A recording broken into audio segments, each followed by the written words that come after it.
足並みを揃えてゆこうお互いを信じ合う5人の仲間まるでスファイブに預けた命飛ぶぜ宇宙の果てまでもみんなの笑顔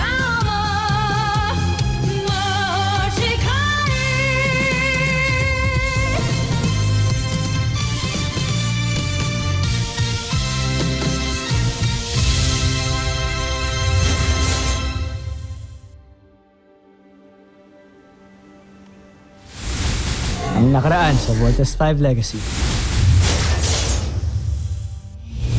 Nasakop na ng Buzan, Najmin, Imperium ang halos lahat ng planetang may buhay sa San Sinuko, maliban sa Terra Erdo. Napakalaking hadlang talaga sa atin ang Voltes 5. Dapat siguro alamin din natin kung sino ang namumuno at nagpapatakbo dito. Parang nakakarami na kayo ng inom ah. Hoy, wag ka nga mga ilam. Ngiyabang mo no? No touching! Oy! Sabi bang no touching eh! Loko. Sir, salamat talaga, sir. Ang bait niyo naman. May mga guys pa rin pala like you, no? Mahusay at ginawa mo ang iniutos ko sa'yo. Umaasa ako na sa susunod nating pag-uusap ay may maganda ka muling balita. May paraan na para malaman natin kung sino ang 5 piloto ng Voltes 5. Ikaw pa lang yung babaeng nakakausap ko na ganito katagal.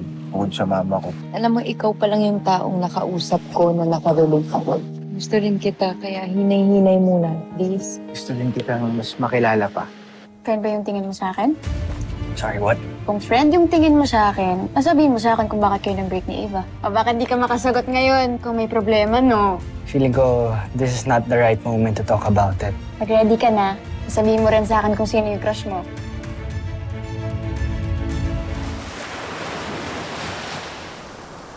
Kuya, pwede ko ba ito dalhin sa Camp Big Falcon? Go, sige. Dali mo lahat ng gusto mong dalhin na toys para mas ma-feel at home ka sa Camping Falcon, okay? I'm sure okay yun kay Dr. Smith. Best friends kayo, di ba? Good morning sa mga kapatid kong poging-poging katulad ko. Morning, Big Bird. Aga ko gumising. Kanina ko pa kayo hinihintay. Oo nga. Ano nakain mo? Inspired lang. Ba? Inspired? May inspired ka na ngayon, ha? Bakit, ha? Ano meron? Ha? Nakilala kasi akong kaibigan kagabi.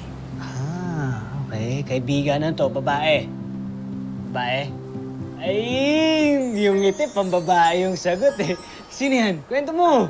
Dali na. Sige na, please. Saka ako na ikikwento sa inyo pagka naging girlfriend ko na. Girlfriend talaga? Eh, kagabi mo palang nakilala eh. Oo nga. Bunso, ganun talaga minsan. Tama nga tong Kuya Steve mo, tsaka Ate Jamie mo, oh. Ano? Oh. Sure. Ano? Kaya nga in love ka sa kanya eh. Bakit nasa akin yung usapan? Ikaw yung pinag-uusapan dito, di ba? Alam nyo, mag-ready na kayo. Baka malate tayo, kailangan natin mag-report sa Camp Big Falcon. Kuya, Ano? wala na si Ava. Oh, Oh, hindi pwedeng-pwede na kayo ni Jamie. dali nyo lahat ng kailangan yung dalhin. Go na, bilis! Baka malate. Gagalit si Dr. Gagalit si Dr. Smith. Jamie! Yung gagayahin yung kay Big Bird mo, ha? Kuya, I wish nandito si Mama. Sigurado ako, happy siya. Kasi, happy din kayo.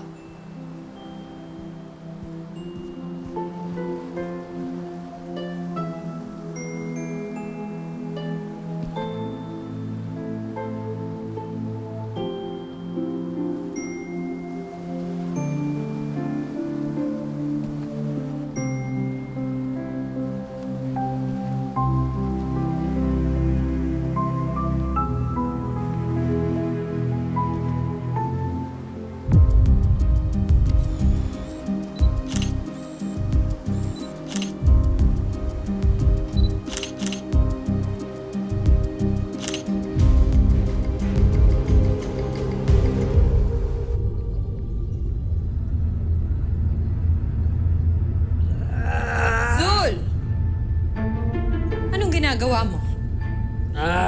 Wala. May pinag-eksperimentuhan lang ako. Napadaan ka. Bakit? Parang balisa ka yata. Sino ba kasi ang espiya ng prinsipe? Saan ba siya nanggaling? Malamang isa siyang sundalo o kaya isang alipin. Nakasama natin sa ekspedisyon na to. Inatasan ni Prinsipe Sardos na makihalibilo sa mga taga-Terra Erto. Tama ka. Siguro nga isa siya sa mga alipin. Sapagkat kawangis nila mga taga-Terra Erto, mga wala silang sungay. Tama ka dyan. Ngunit sino kaya siya? Sandra, bakit ba pilit mong inaalam? Hayaan mo siyang gawin ng kung ano man ang misyon niya. Nabuti pa, munta tayo kay Draco sa unang lagusan. Tingnan natin kung tapos na yung beast fighter niya.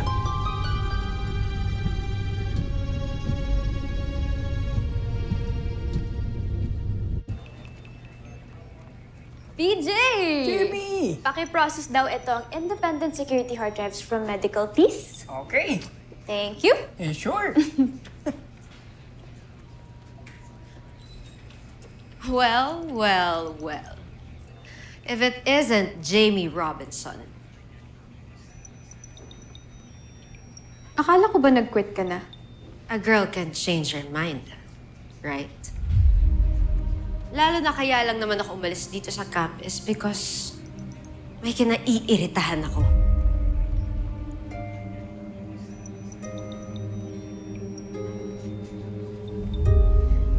Itatanong ko pa ba kung sino yan? No need naman na, di ba? Isa pang reason kaya ako bumalik dito sa campus because ayoko siyang bigyan ng peace of mind. O chance para landiin yung boyfriend ko.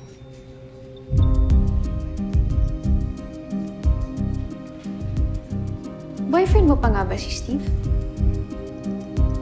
Last I heard kasi parang masaya naman na siya na single ulit siya. So ano pang babalikan mo?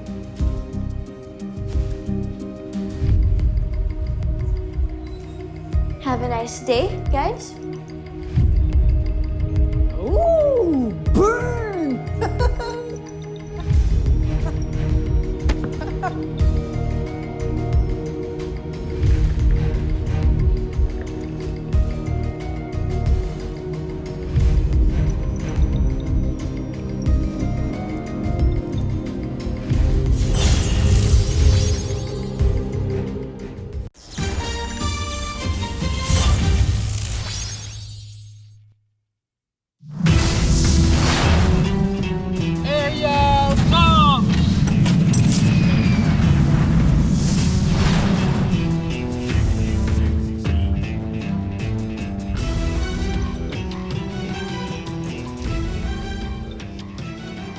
Kaya pa ba siya nag-train? Kaka-take off niya pa lang, Doc. Kaya na kaya ng batang yan at nagtitrain ng mag-isa. Baka mainit na naman ulo, Doc. Kilala niyo naman si Lieutenant Cordon. Maybe he's just blowing off some steam. Mahirap talaga basahin ng galing ito si Mark. Just like the Armstrong brothers. Parang anak ko na rin yan.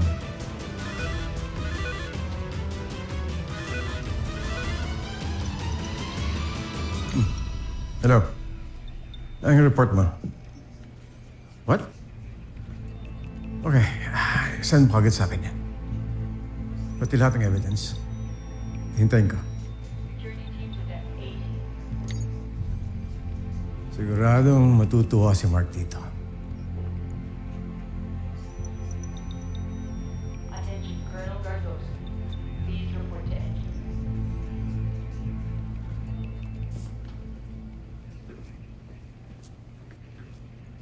Is that for me? Akala ko umalis ka na.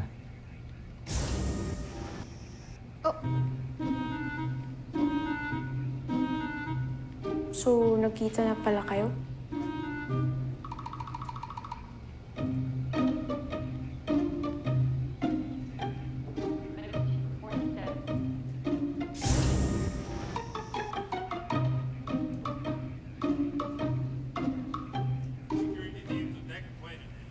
Thank you for the flowers, babe.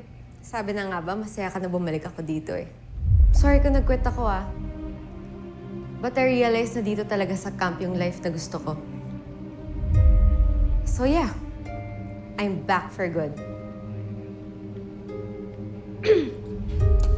Well, excuse me?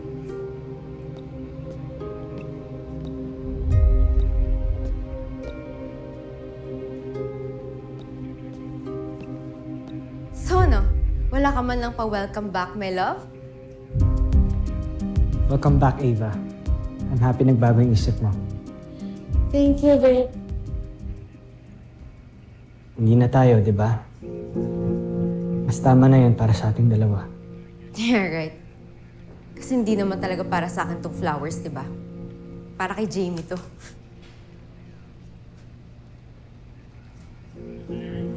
This is actually for her. It's my way of saying thank you kasi hindi niya ako iniwan nung namatay si Mama. Ikaw, nasan ka ba nun? Nasan ka nung kailangan kita? Ngayon, babalik ka. You're acting like we're still together. Ano iniisip mo? Tatanggapin kita? After nung nangyari nung lahat? Eva. Sympathy flowers. For your dead sense of empathy.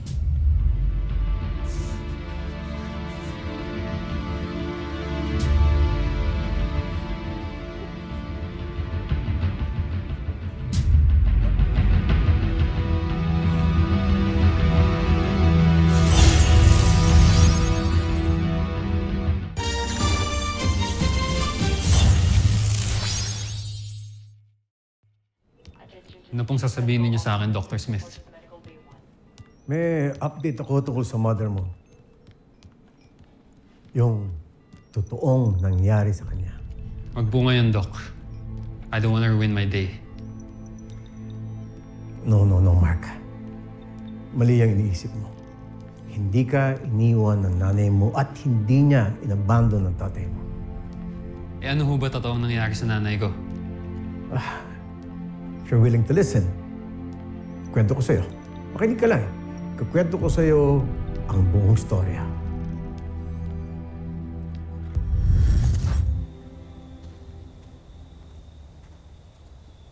Luisa, mag-isa ka lang dito. Hindi ka ba natatakot? Manoy, kayo pala.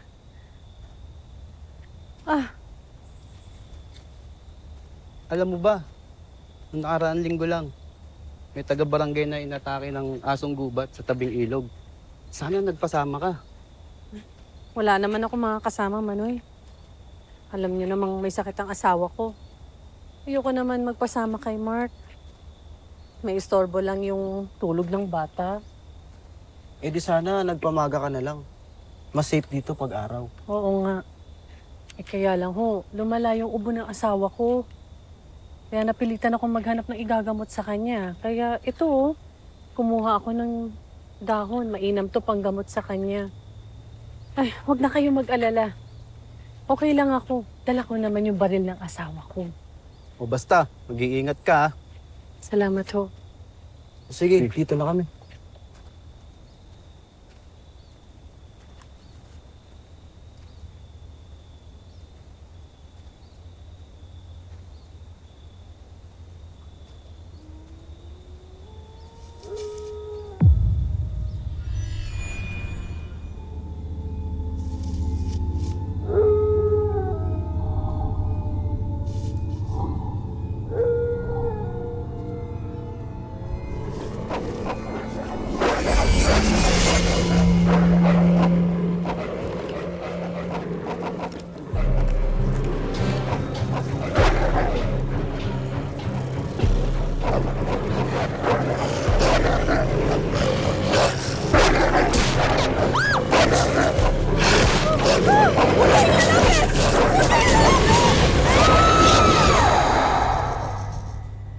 Totoo ho ba itong mga kinuwento niyo sa akin?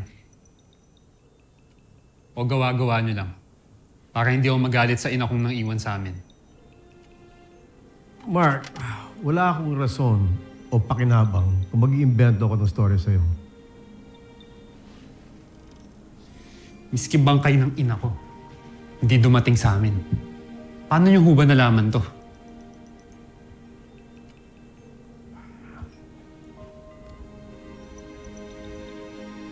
many years ago, meron natagpo ang isang kalansay sa gubat. Nakita na marami itong kagat ng mga hayop. Nung sinuri siya ng mga eksperto, nalaman nila na yung kalansay na yun ay kalansay ng isang babae. At doon nila natuntun ang nanay mo. Matagal nang wala ang tatay mo noon. Patay na siya. At ikaw naman, wala ka rin doon sa lugar. Kaya hindi mo agad nalaman.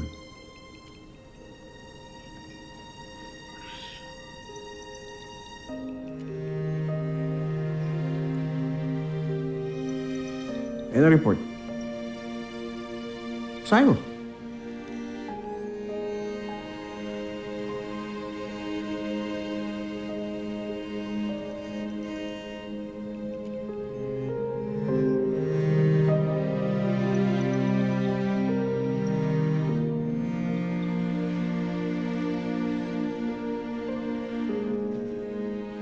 You see,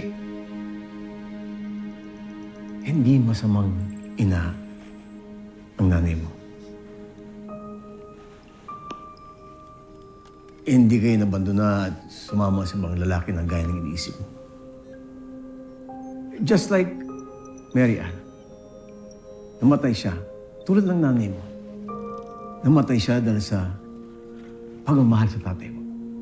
At wala siyang iniisip kung hindi yung kaligtasan at yung pagmamahal niya sa iyong ama.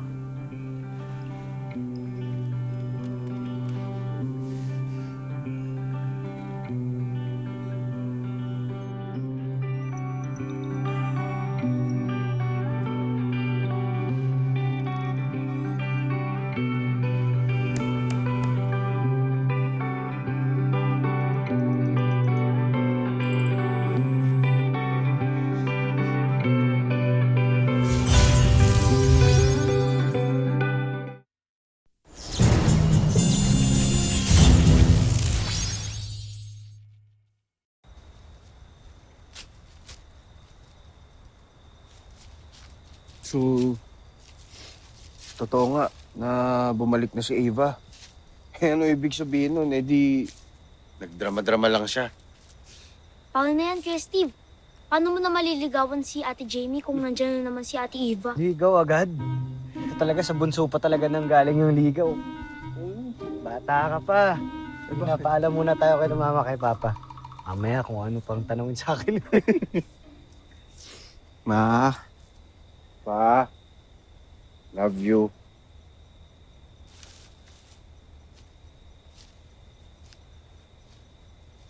Bakit nandito ka na naman, ha? Naghahanap ka na naman ng away? Relax. Hindi naman ako nagpunta dito para makipag-away sa inyo. Bakit ka nandito?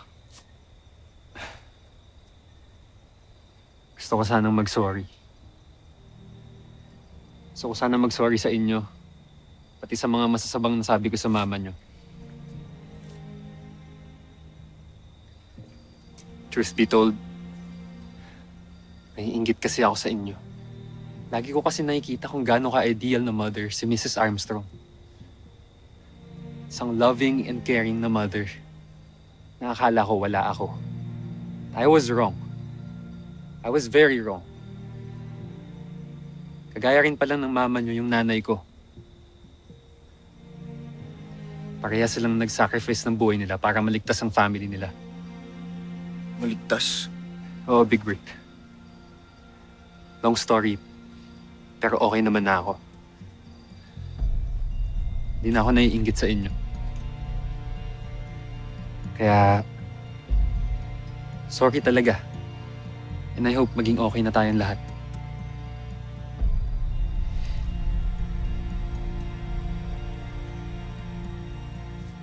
Ano mga kuya? Makikipag-peace na ba tayo kay Kuya Frenemy?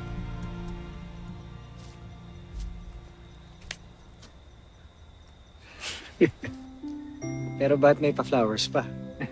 Para kay Mrs. Armstrong sana. Big Brick. Yun lang. Joke lang. Joke lang. Little John, sorry. Okay lang, Kuya Mark. Bigay ko na itong flowers sa mami niyo. Bakit?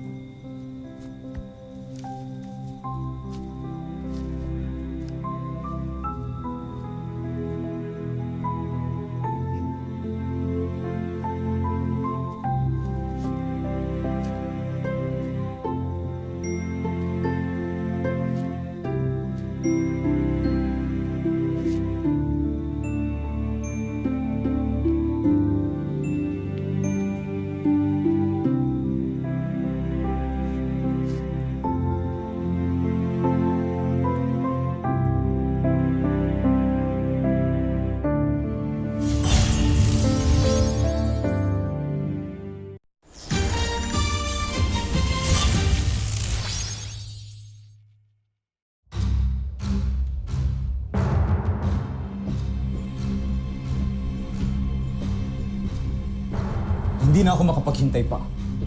Draco, ilabas mo na! Nais ko na siyang makilala. Masusunod, Joffrey.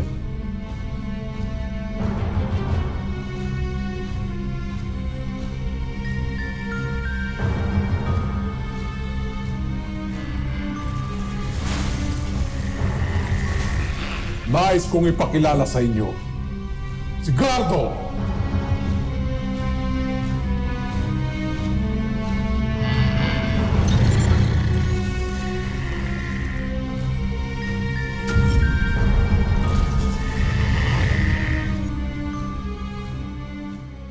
Susunod sa Voltes 5 Legacy. Dami-dami mo sigurong girls sa ka. Grabe, parang mas marami pa nga mga gadgets dun kaysa sa mga babae. Ano bang itsura ng loob ng camp? Kasi alam mo, mula bata pa lang ako, pinangarap ko nang makita yung loob nun. Pero until now, hanggang labas lang ako ng camp. Alam mo, matutupad na yung pangarap ko na yan. Pwede ba ako dun? Di nyo pa rin nasasakop ang planetang yan. Malapit na, kamahalan. Liit na planeta. Hindi nyo matalo. Anong klaseng pinunong mananakop ka, Zados? Nasisiguro kung tataas ang ranggo natin sa oras na matalo ng ating beast fighter si Voltes 5. Puradong ako, mauupo sa tabi ni Prinsipe Zardos. Mataas masyado ang pangarap mo.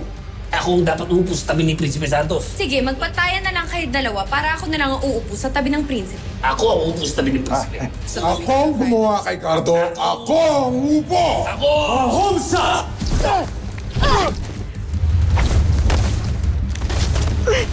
Galing na. Ano yun? Butterfly return. We have sighted the Bosay ng Beast Fighter heading towards the north, papuntang general direction ng Camp Big Falcon.